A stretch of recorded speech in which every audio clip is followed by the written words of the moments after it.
ایک فقیر تھا، ملنگ درویش، اللہ کا بندہ.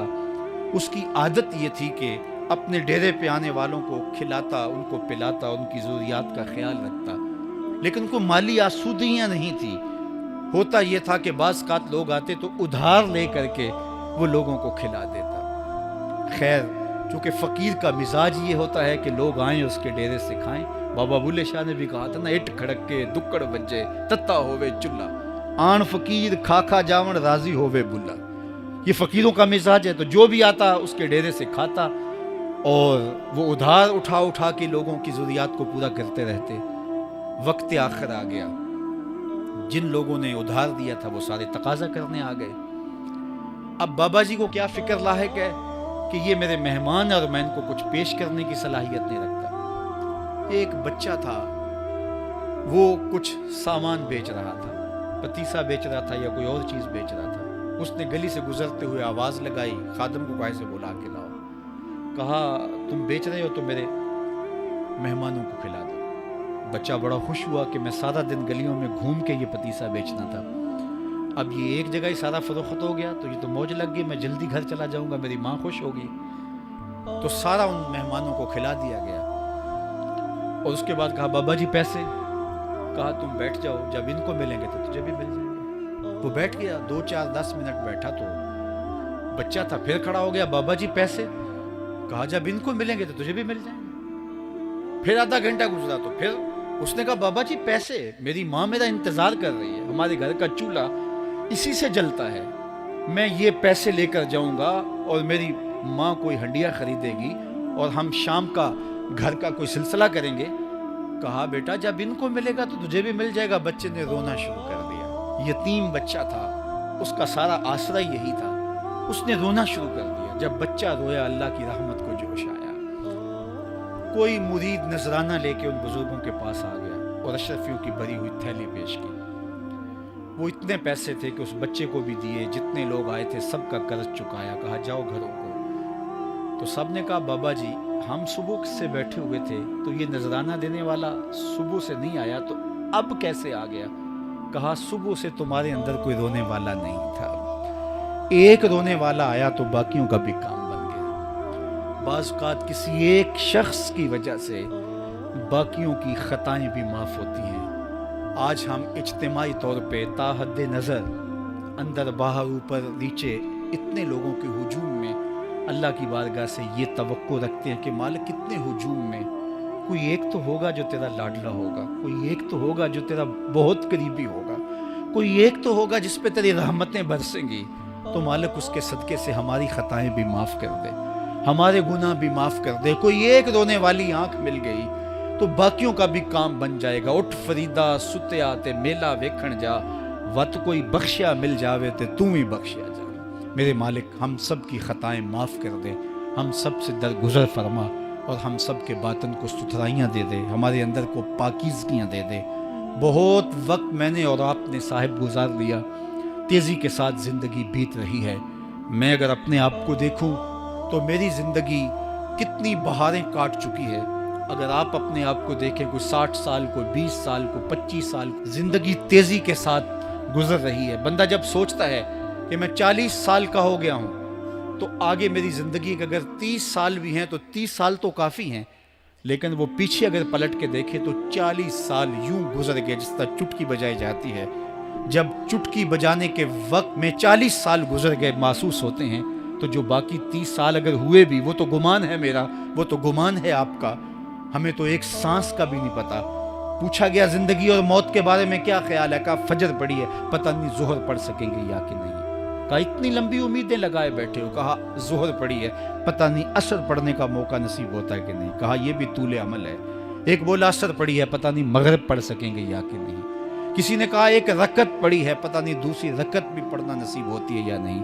کہا یہ سب تمہارے منہ کی باتیں ہیں. میں تو کہتا ہوں ایک طرف سلام پھیرا ہے، پتہ نہیں دوسری طرف سلام بھی پھیر سکیں گے یا کہ نہیں. کیا موت اتنی قریب نہیں ہے؟ ہم نے اپنی آنکھوں کے سامنے لوگوں کو جدا ہوتے یوں نہیں دیکھا ہے. ہم کہتے ہیں اس کی خبر سنا رہے ہو موت کی، یہ تو میں نے ابھی سبزی والی دکان پہ دیکھا تھا. لیکن جب موت آتی ہے تو ایک لمحے کا تقدم اور تاخر نہیں ہوتا. تو صاحب آئیے اپنی زندگی کو اللہ اور اس کے رسول کی راہوں پہ ڈالیں. آج وقت ہے, آج موقع ہے, آج توبہ کا دروازہ کھلا ہے, کل سب کچھ نہیں ہوگا. آج اس کی رحمتیں آواز دے رہی ہیں. آج وقت ہے, وقت پر کافی ہے ایک قطرہ بھی آب خوش ہنگام کا. جل گیا جب کھیت برسا می تو پھر کس کام کا. جوانوں میں آپ سے مخاطب ہوں, اللہ کو بوڑھے کی توبہ بھی پسند ہے. اللہ کو ہر ایک شخص کی توبہ پسند ہے, لیکن یہ بات ذہن میں رکھو کہ میرے اللہ کو جوان کی توبہ بہت زیادہ پسند ہے. میرے اور آپ کے آقا مولا نے فرمایا آنا حبیب اللہ, میں اللہ کا حبیب ہوں. کتنا بڑا اعزاز ہے جو میرے حضور کا ہے. لیکن ایک دوسرے مقام پہ ارشاد فرمایا الشاب التائب حبیب اللہ. سن لو, جو جوان جوانی میں توبہ کرے وہ بھی اللہ کا حبیب ہے. کتنا بڑا اعزاز ہے. میں یہ دیکھتا ہوں کہ ہماری مجالس میں, بالخصوص آج کی اس مجلس کے اندر, مجھے جو لوگ دکھائی دے رہے ہیں وہ نوجوان ہیں. تو جوانی جنون کا شعبہ قرار دیا گیا ہے, شعبۃ من الجنون کہا گیا ہے. لیکن وہ جوان جس نے اپنی جوانی اللہ کی یاد میں گزاری, اللہ کے ذکر میں گزاری. جوانوں, عبادت کی لذت بھی جوانی میں ہے. اگرچہ جوانی مستانی ہوتی ہے, ذرا اس مستانی جوانی کو تہجد کے مصلے پہ لا کے دیکھو, کیا مستی چڑھتی ہے سجدوں کے اندر, کیا لطف ہے قیام کے اندر, کیا سکون ہے رکوع کے اندر. اس جوانی کو مالک کی چوکھٹ پہ لاؤ, پھر دیکھنا کہ یہ جوانی کتنی لذت آفریں ہوتی ہے, اور پھر اس جوانی کے بدلے میں اللہ تعالیٰ تمہیں کیا کیا عطا فرماتا ہے. وَرَجُلٌ قَلْبُهُ مُعَلَّقٌ بِالْمَسَاجِدِ, وہ آدمی جس کا دل مسجد کے ساتھ وابستہ ہوتا ہے. اللہ کے گھر کی تعمیر, اللہ کے گھر کی تزئین, اللہ کے گھر کی صفائی ستھرائی, اللہ کے گھر کی آباد کاری, اللہ کے گھر کی حاضری, یہ اس کی زندگی کا مشغلہ ہے.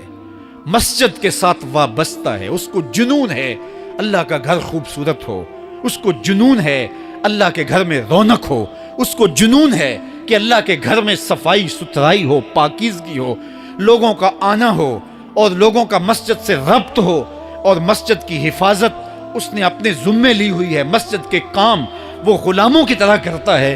سنو سنو, میرے حضور نے فرمایا قیامت کے دن اللہ اسے اپنے عرش کا ٹھنڈا سایہ عطا فرمائے گا. فرمایا کچھ لوگ مسجدوں کی میخیں ہوتی ہیں, جس طرح لکڑی میں کیل ٹھک جاتا ہے, وہ بھی مسجد میں یوں ٹھک جاتے ہیں, جب بھی تلاش کرو مسجد میں ملیں گے. فرمایا جب وہ بیمار پڑ جاتے ہیں, اللہ کے فرشتے ان کے گھر میں حال پوچھنے جاتے ہیں. یارو, جوانی کے ایام میں مسجدوں کے ساتھ اپنے آپ کو وابستہ کرو, مسجدوں کی صفائی بھی اپنے معمولات میں شامل کرو.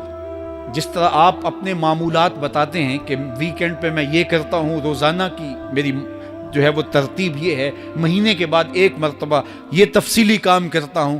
اپنی زندگی میں مہینے بعد, 8 دن بعد, یا جب آپ کو فرصت ہو, مسجد کی صفائی کا اپنے اوپر ذمہ لو. کسی بھی مسجد میں چلے جاؤ, اس کو صاف کرو.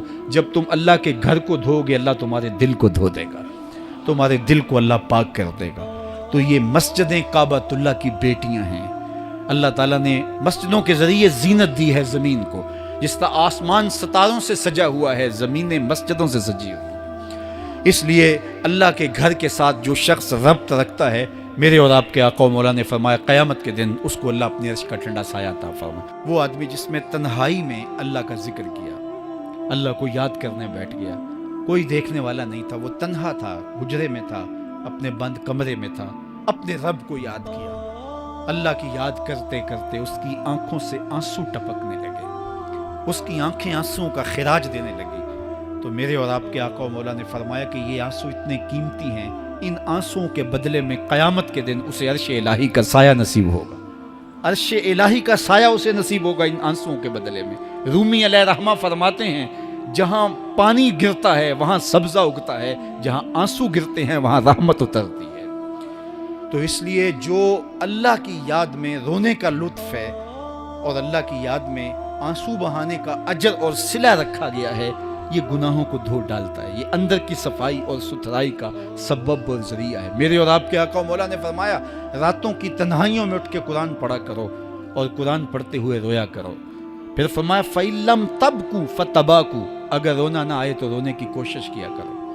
حضرت داتا گنج بخش علی حجویری سے ایک مرید نے کہا حضرت اگر رونے کی کوشش کریں پھر بھی رونا نہ آئے، فرمایا پھر اپنے مقدر پہ رویا کرو۔ تم اتنے سنگ دل ہو گئے ہو کہ تمہاری آنکھیں آنسوں کا خراج نہیں دیتی۔ جو رونا نہیں جانتا وہ اللہ کی رحمتوں کو اور اللہ کی کرم نوازیوں کو کیسے سمیٹ پائے گا؟ بچہ روتا ہے تو ماں دودھ دیتی ہے، جب بندہ اللہ کے حضور الہاؤ زاری کرتا ہے، عجز کرتا ہے، انکساری کرتا ہے تو اللہ کی رحمتوں کو جوش آتا ہے اور اللہ تعالیٰ کی رحمتیں اس پہ برستی ہیں اور اس کے نہ صرف گناہ معاف ہوتے ہیں بلکہ اللہ تعالیٰ اس کے گناہوں کو بدل کے نیکیوں میں تبدیل کر دیتا ہے۔ اور میں تو سمجھتا تھا کہ اس مرتبہ ہم نے جگہ کو کافی کشادہ کر لیا اور جتنے بھی لوگ آئیں گے وہ اس جگہ میں سما جائیں گے، لیکن آج پھر اس جگہ نے اپنی تنگ دامانی کی شکایت کی۔ اللہ تعالیٰ جل شانہ ہمارے لیے آسانیاں پیدا کر دے۔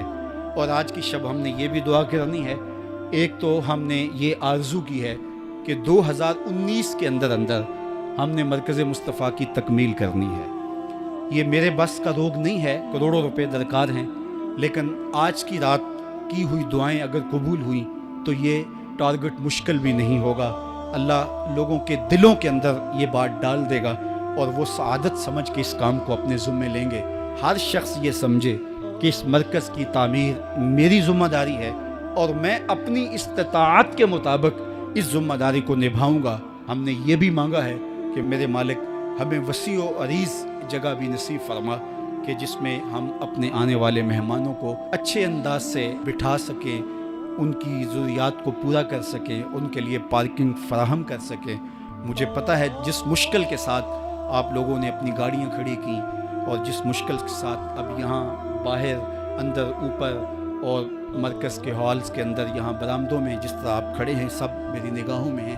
اللہ آپ کو اس کا بہتر صلہ دے گا۔ جو عظیمت کے راہی، ہم جو عظیمت کے راہی، منزل پہ جا کر دم لیں گے، میدان عمل میں نکلے ہیں، میدان عمل میں نکلے ہیں، باطل کو مٹا کر دم لیں گے، ہم جو عظیمت کے راہی، منزل پہ جا کر دم لیں گے۔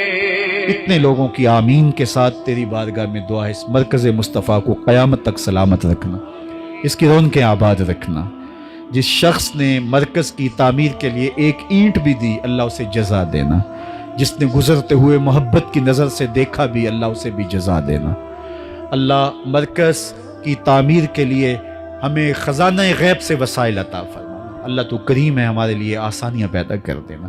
اللہ تیرے بندے جمعۃ المبارک کو اجتماعات میں دیگر مواقع پہ یہاں حاضر ہوتے ہیں، ہمارے لیے ان کی سواری کھڑا کرنے کے لیے، ان کے بیٹھنے کے لیے جگہ نہیں ہے۔ میرے مالک یہ جس محبت سے آتے ہیں ہم پلکوں پہ بھی بٹھائیں پھر بھی حق ادا نہ ہو۔ مالک ان کے لیے، اپنے ان بندوں کے لیے، تیرے دین کے یہ مہمان ہو کے آتے ہیں، اللہ ان کے لیے وسیع اور کشادہ جگہ نصیب فرما دے۔ اللہ تیرے لیے کوئی مشکل نہیں ہے، ان کے لیے کشادہ جگہ عطا کر دے، اس کے لیے خزانہ غیب سے ہماری مدد فرما، ہماری نصرت و اعانت کر دے۔ اللہ یہ جو مشکلیں سہتے ہیں، تکلیفیں سہتے ہیں، اللہ اس کا ان کو صلہ عطا کر دے، اس کی ان کو بہتر جزا عطا کر دے۔ رکنا نہیں اب تمنا نہیں، فردوس میں جا کر دم لیں گے، ہم جو عظیمت کے راہی، منزل پہ جا کر دم لیں